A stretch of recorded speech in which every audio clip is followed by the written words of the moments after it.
Всем большой привет, дорогие мои зрители! Сегодня мы с вами приготовим очень простой рецепт из молоденьких кабачков, которые я готовлю в сезон постоянно.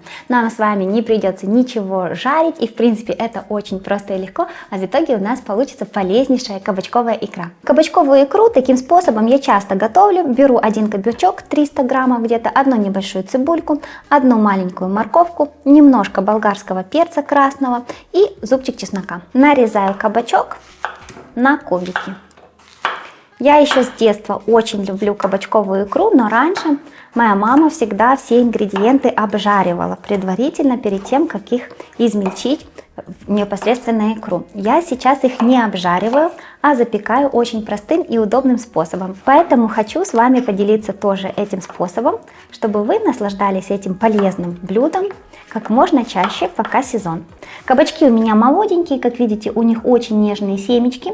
Если у вас кабачки постарше, то нужно, конечно, их очистить от кожицы, если она жесткая, и также удалить семечки.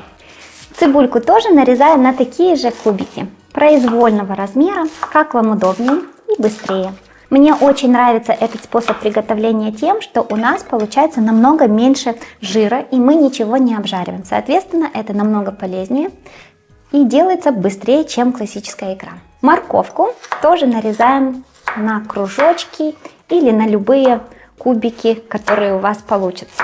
Я готовлю небольшими порциями, но готовлю такую икру часто, как уже и сказала вам. Таким образом, у меня всегда дома есть свежая кабачковая икра. Перчик у меня вот такой мелкий, он даже без семечек. Вы же можете взять, если у вас нет такого мелкого, обычный перчик, где-то половину или небольшой один.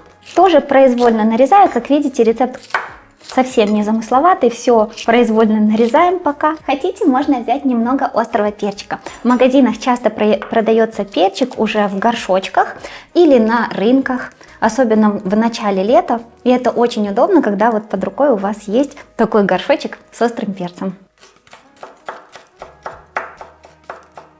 И не буду оригинальничать, чеснок тоже нарезаю произвольно. Добавляю половину чайной ложки соли к овощам, перемешиваем, чтобы соль покрыла все кусочки овощей, и оставляю в таком виде примерно на 20 минут, на 30 минут, можно оставить и подольше. Смысл весь в том, чтобы овощи пустили сок, и потом при запекании они уже меньше пустят сока, и потом вам не нужно будет его сливать для того, чтобы у вас икра не получилась слишком жидкой. Конечно, этот шаг можно пропустить и запекать овощи сразу, но при выпечке они дают очень много сока, и потом вам нужно в любом случае его сливать. Через 30-40 минут всю эту жидкость лишнюю сливаем. К овощам добавляю столовую ложку томатной пасты и 1-2 столовые ложки растительного масла.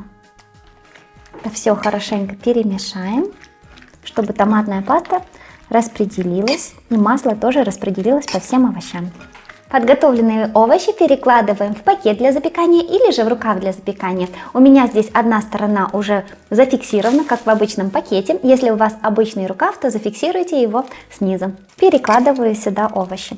Вообще иногда я даже томатную пасту и масло добавляю прямо в пакет для запекания и уже перемешиваю руками в пакете. Это очень удобно, потому что миска не пачкается томатной пастой и растительным маслом. В ней только сок из овощей, ее можно просто ополоснуть и никаких вам больше забот. Сюда же кладем один лавровый лист и фиксируем вверх. Я просто вот так вот заматываю. Говорю же вам, что это просто очень простой рецепт. Теперь у меня есть airfryer. Если у вас нет, то запекайте в духовке, но, конечно, в airfryer намного проще, быстрее, и поэтому можно каждый день буквально готовить себе свежую кабачковую икру или через день, потому что хорошо, когда она настоится, вы съели ее на следующий день и уже потом готовите еще одну порцию. Так можно постоянно готовить. При этом airfryer быстро разогревается, а духовка намного дольше. И там уже нужно большие порции готовить. Выкладываю сюда 180 градусов 20 минут до полной мягкости овощей. Вот так вот легко и просто наша икра почти готова. Посмотрите, как у нас прекрасно запеклись овощи.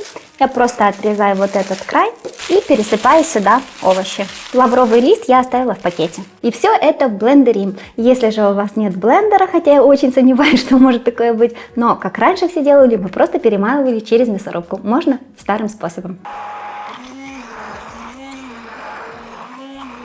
Вот такая получается супер-пупер густая и очень вкусная икра. Теперь попробуйте ее по вкусу. При необходимости добавьте немножко соли, черного молотого перца. Если хотите, можете добавить немножко сахара и кислоты. Можно лимонный сок или уксус. Я попробовала, меня абсолютно все устраивает. Я добавлю только немного черного молотого перца и все. Перекладываем в стеклянный лоток или можно сразу ее измельчать в стеклянной пол-литровой баночке.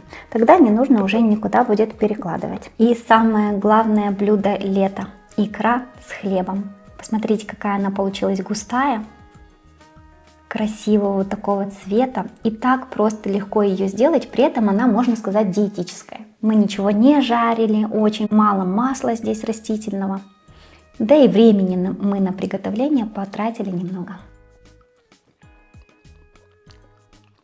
Конечно же, это очень вкусно, совсем не жирно, очень полезно. Я готовлю эту икру, просто регулярно сейчас, поэтому и надеюсь очень, что у вас этот рецепт тоже приживется. Можно готовить с цукини или любыми кабачками, которые у вас есть дома. Я имею в виду любой цвет, можно салатовые, желтые или цукини зеленые. В любом случае получится классно. До новых вкусных рецептов!